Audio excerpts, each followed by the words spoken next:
We are in Spirit Vine, Bahia, Brazil. We've just finished another retreat, and we have some participants here willing to give their testimony. Please, could you tell us something about yourself? I'm from Turkey. I have participated in, this is my third retreat, and I always come here for spiritual guidance and development in my path. And you, Tom? Well, I'm from Sydney. I've got a business background. I've just had a calling to come to this retreat. I don't know if you'd call it instinct. So yeah, I'm very pleased that I've finished a 9-day retreat. I feel amazing. I feel Why you grounded. choose Spirit Vine? As I mentioned, it's just an instinct. When I was researching ayahuasca for the last couple of years, it was always around Peru, around shamanism. But I wanted to look at it a little bit further. And I mean, I've been to Brazil so many times, and I have some friends that live in Rio, so I wanted to combine it with a bit of a holiday, and it worked out perfectly, to be honest. And you, Meet, why did you choose Spirit Vine? First time I came here 3 years ago, I felt the calling. Also, like Tom, I wanted to take a holiday in Brazil, surfing in the beautiful ocean. It just felt instinctively, immediately, this was the place I was meant to be. It was a bit spontaneous, but it worked out perfectly for me, and I've been coming here ever since. What was the activity you enjoyed more? For me, the workshops during the day, regressions, past life regressions, soul retrieval exercises, and most of the healing that I have received during the day, as well as during the ceremonies, was very vital for me to keep coming back and getting the answers that I wanted. If you can choose one workshop and explain a little why it was so productive for you. It's difficult to just choose one. I have benefited from all of them in different ways, and all every time I come here, workshops were suited. We all felt that it was changed and suited to the needs of the group that I am with. Um, I have to pick regression because I was able to go back to the sources of the pain from my childhood, from different lifetimes. Um, the things that I've been suffering and repeating, I've seen repetition over and over again in my life, but I had no way of understanding why or what exactly it was. But throughout regressions, I have been able to visualize, see, and clearly understand why I'm repeating these in my life. So you found the causes of your problems now in a past life. Yes. It was easy for you to connect with the past life? It wasn't. It was painful at times, but as I got cleaner and clearer throughout the retreat, it has become easier. Did you believe in past life before you come here? Not really. No. I mean, I had a little bit of understanding of it, but it's not something that I would concentrate and try to heal on my own or in other exercises. And you, Tom, what was your activity, the one you most liked? The activity I would have enjoyed most was the soul retrieval. To me, it kind of solidified that the ego plays a big part in the way we perceive things and the way we perceive ourselves. It basically gave it a form to focus on, to release. I don't know if it makes any sense, but for me, yeah, it felt like I actually narrowed something down and found what the root problem was. What did you find out, for example? That I had deep pain inside, and by naming it an entity, um, basically gives you a bit of a direction where you should be focused on and what you should be releasing, especially during meditation. So I found that workshop to be probably the most beneficial to me. And during the ayahuasca ceremonies, can you say something about how did you feel, if you found out important things, discoveries? I'll go first. Yeah. Absolutely. You gave me a lot of insight into my ayahuasca, and to put your intention into drinking the ayahuasca, which I did on all three occasions, or actually all four occasions. I got answers during that ceremony, which was so beneficial. I obviously went in with doubt, like probably most people would, but as the week progressed, every ayahuasca ceremony, I felt more confident, more trusting, and I do think that the environment, it plays an extremely important part in the ceremony. You have to trust everyone around you. You can't just do ayahuasca on the street, or around people you're not really comfortable with. So I think, yeah, the ceremonies really matter when you connect with people. Yeah. Um, like Tom, my ceremonies have been very intuitive, and they've been very varied in shape and the form that they have come.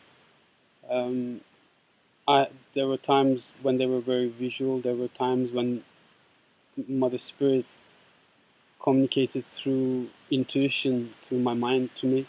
I just always felt a great guidance guiding me through these sessions, and gave me exactly what I needed, and every time what I needed. However, I have to say, coming here prepared, and also the workshops during the day that would prepare us much better and open up those locked up layers that we are seeking to get into. So I would recommend people to participate fully in the activities during the day, and also meditate and prepare while they're coming to get the right answers that they want, not to be deluded by their egos prior to the sessions. What about the accommodations? Accommodations I really enjoy. It's like feels like a 5-star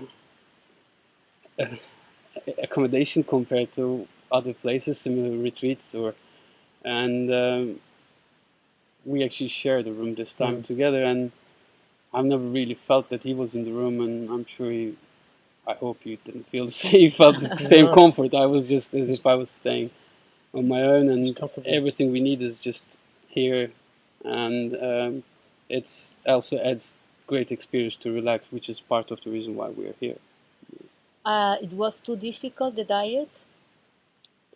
I'd have to be honest. Probably by Wednesday, I was craving sugar and salt and a little bit more flavor. Meat, I wasn't craving so much, but I just was craving a little bit more flavor. But as time progressed, as you let yourself go, your body gets in tune, and I'm actually having very serious thought about continuing the diet. Absolutely, So you very serious thought. stopped the cravings.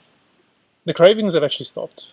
It's Good. just a matter of my mind just being able to push it away from now on. I mean, the feeling I get. I mean, I sleep a few hours per night, but I'm wide awake.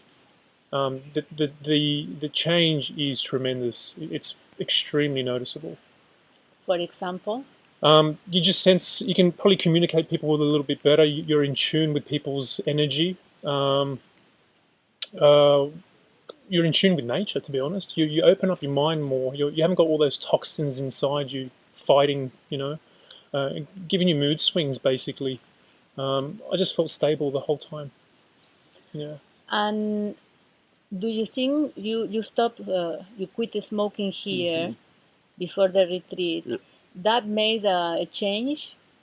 Yes, previously I had no intention of quitting smoking, and after my previous retreats, I've quit for a while, but I didn't have the intention. This time, an important 9-10 days have gone without smoking, so the chemical component is out of my body, which I can feel. After the first few days, I never felt craving for cigarettes, and through the ceremonies, through the workshops, now I really understand the reason why I chose to smoke. So Can you tell us why you choose smoke? um, it was a time when I thought smoking would help me with my loneliness, that my fear of being alone. And that was the core reason below.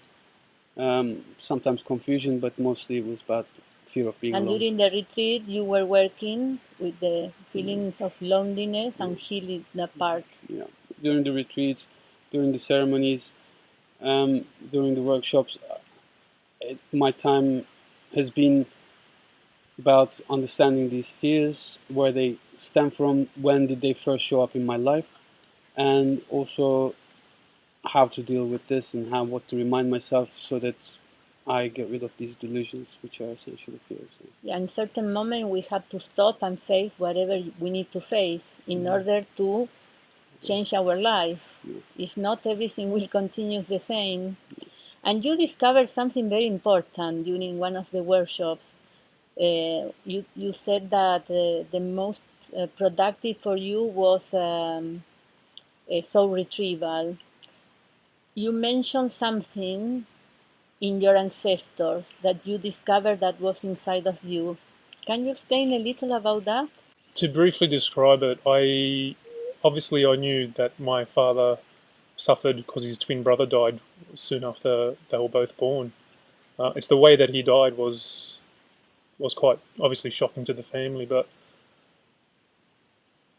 I've realised that ancestors mean a lot, that you shouldn't ignore, or you shouldn't forget the roots where you come from. And obviously, my dad suffered a lot of trauma, which probably, well, obviously passes on to the children, and eventually it could be passed on to other generations. And by finding out that that trauma passed on to myself, I basically, you narrow it down, and when you focus on something after you've narrowed it down, it's much easier to navigate around that, and to heal that.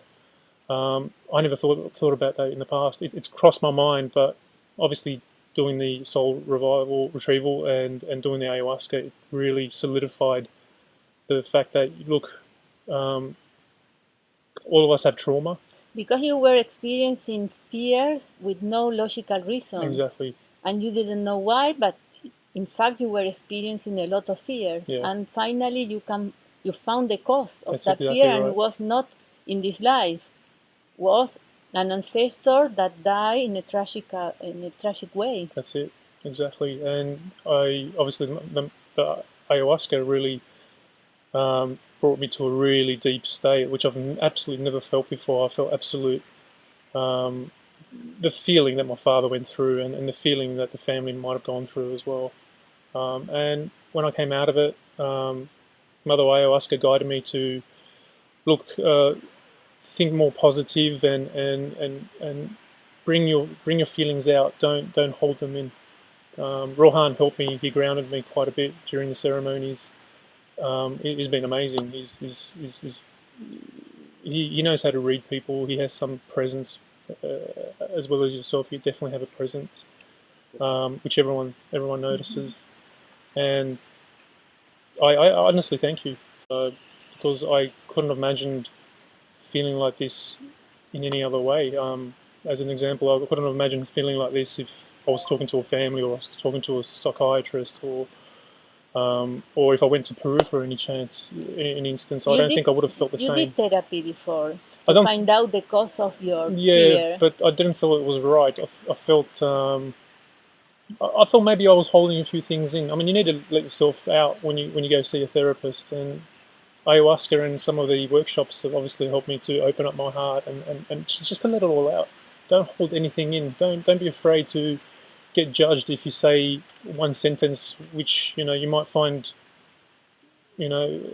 someone else saying, you'd be like, oh, that's a little bit weird. But just, you got to let yourself go. You got to trust the people around you. You got to be in the right environment, and the environment here was just perfect. Yeah, the common thing here in the group is everybody open the heart and say Exactly. your truth. Yeah, Finally, we can say our truth without fear of judgment. exactly. It's like It's a release, liberating. a release, Yeah. absolute release. And one of the free mornings, you went to the beach near here, or 2 days. 2 days. Yeah. Beautiful beaches. Beautiful. Absolutely, it's paradise. It's absolutely paradise. What do you would say to somebody who would like to experience ayahuasca but they are afraid?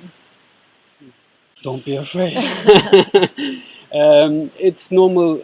I remember my first ceremony. Prior to my first ceremony, it's normal to have doubts, anxiety, these jitters before you go in. Um, but it's such a wonderful life and such a wonderful experience. To leave this life without such a guiding experience, it would be a shame. So I think everybody should try. If they hear the calling, they shouldn't let the fears hold them back. And definitely, they should choose a safe, comfortable, sharing, non-judging, and secure environment where they can feel secure environment to try and continue along with this guidance. Definitely, you should give it a chance. I'd say listen to your instinct. Obviously, I've been studying ayahuasca before I took that leap, and I just had this calling, and I obviously started looking around on the internet, and I just like the concept that you have here, combining Western psychology with ayahuasca traditions, and they merge perfectly. I had a little bit of I was a little bit reserved before I came here. I was thinking it's going to be interesting. Because everybody wants to associate shamanism and ayahuasca together. They want to go deep into it, but obviously I've heard about a lot of bad experiences. But from what I can see, no one's had a bad experience here, from what I can see. So I think it's perfect the way you've set it out here, and I would encourage people to listen to their intuition, and if they do decide to go either to Peru or to Brazil, to Spirit Vine, to this location, just listen to your instincts, honestly. Yeah. Thank you very much. Thank you. Thank you. Thank you. Thank you.